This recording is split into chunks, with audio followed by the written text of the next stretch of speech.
C'est bon, laisse comme ça.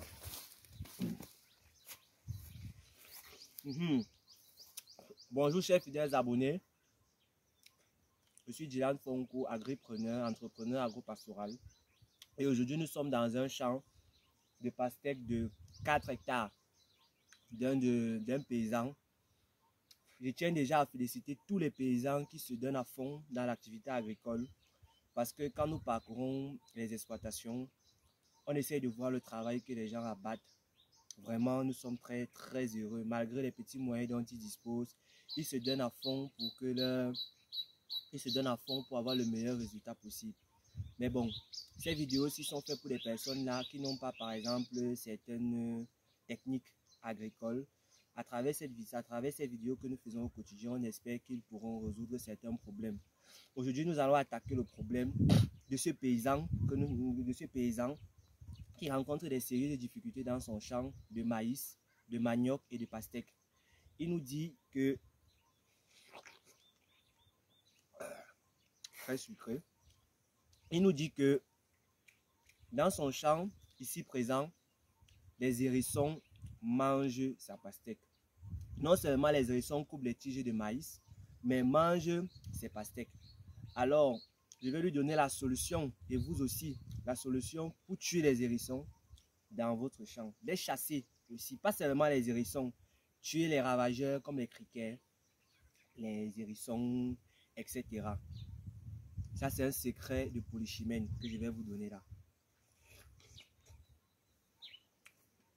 Et cette technique-là, on n'apprend pas ça à l'école. J'ai eu cette technique par l'aval d'un paysan, d'un vieux paysan qui était dans le domaine depuis 30 ans. C'est lui qui m'a confié ce secret-là. Et aujourd'hui, je vous vends la mèche de ce secret. Parce que pour avoir ce secret-ci que je vais vous donner, j'ai dû faire beaucoup de concessions pour avoir ce secret.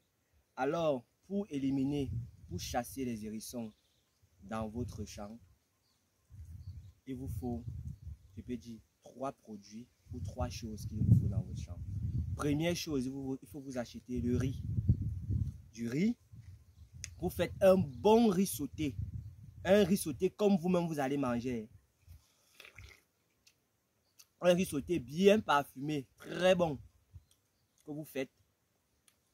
Après avoir fait le riz sauté maintenant, vous allez au marché, vous achetez le Bastion Super. Bastion Super, vous achetez le Bastion Super. Et avec le Bastion Super, vous achetez un insecticide, peu importe lequel.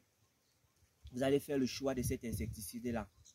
Vous pouvez aussi acheter, un insecticide, peu importe lequel. Vous pouvez acheter Super Code, Super Cal, ça dépend.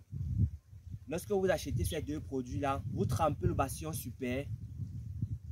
Je peux dire une boîte dans un seau par exemple de 20 litres, ou de 30 litres. Vous mettez l'insecticide à l'intérieur.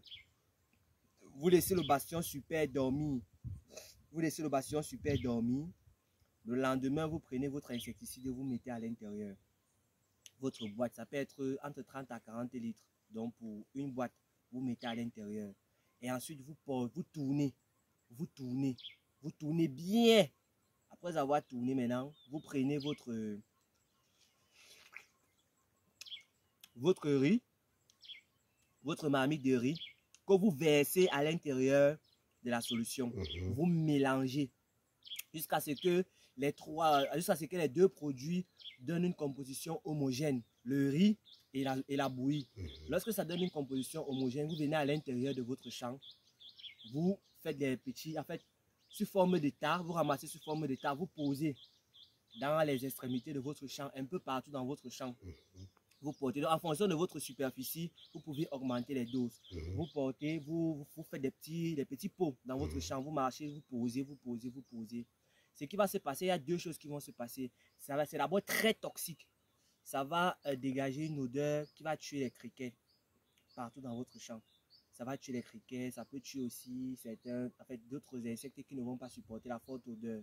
Maintenant, les hérissons, comme ça a une très forte odeur, les hérissons vont se diriger vers là. Ils vont laisser les pastèques et consorts, ils vont se diriger vers ce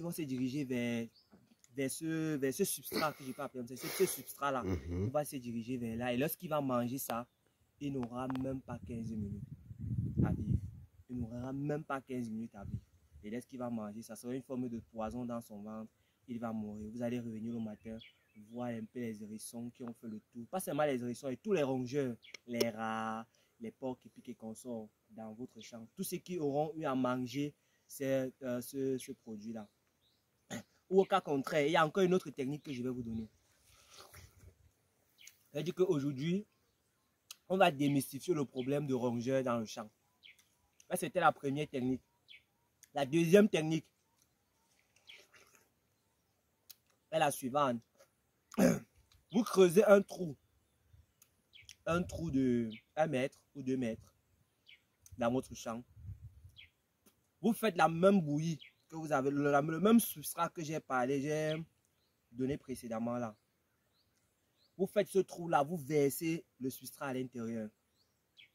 Tous les hérissons qui seront autour vont se diriger dans le trou. Ceux qui sont autour de votre champ vont se diriger vers ce trou-là. Et lorsqu'ils vont se diriger vers ce trou-là, ils ne vont plus non seulement monter aussi, parce que ça va être très difficile pour eux de monter, mais ils vont mourir à l'intérieur de votre trou.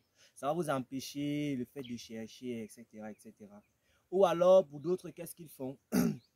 Ils font ce substrat et ils laissent. Les hérissons viennent manger. Vu qu'il ne peut pas monter, il va caler à l'intérieur du trou et vous pouvez le récupérer. Donc, en gros, le secret, c'est le substrat. La composition dont j'ai dit riz et nématicides, insecticides que vous mélangez avec le riz.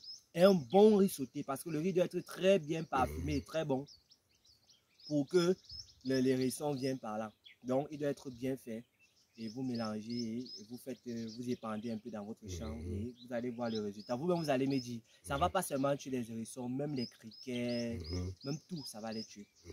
Donc, allez expérimenter, vous viendrez me dire. Si vous n'êtes pas un abonné de cette chaîne, je vous prie de vous abonner à cette chaîne où nous parlons d'agribusiness, nous parlons d'agriculture, nous parlons d'élevage, nous parlons d'entrepreneuriat agropastoral.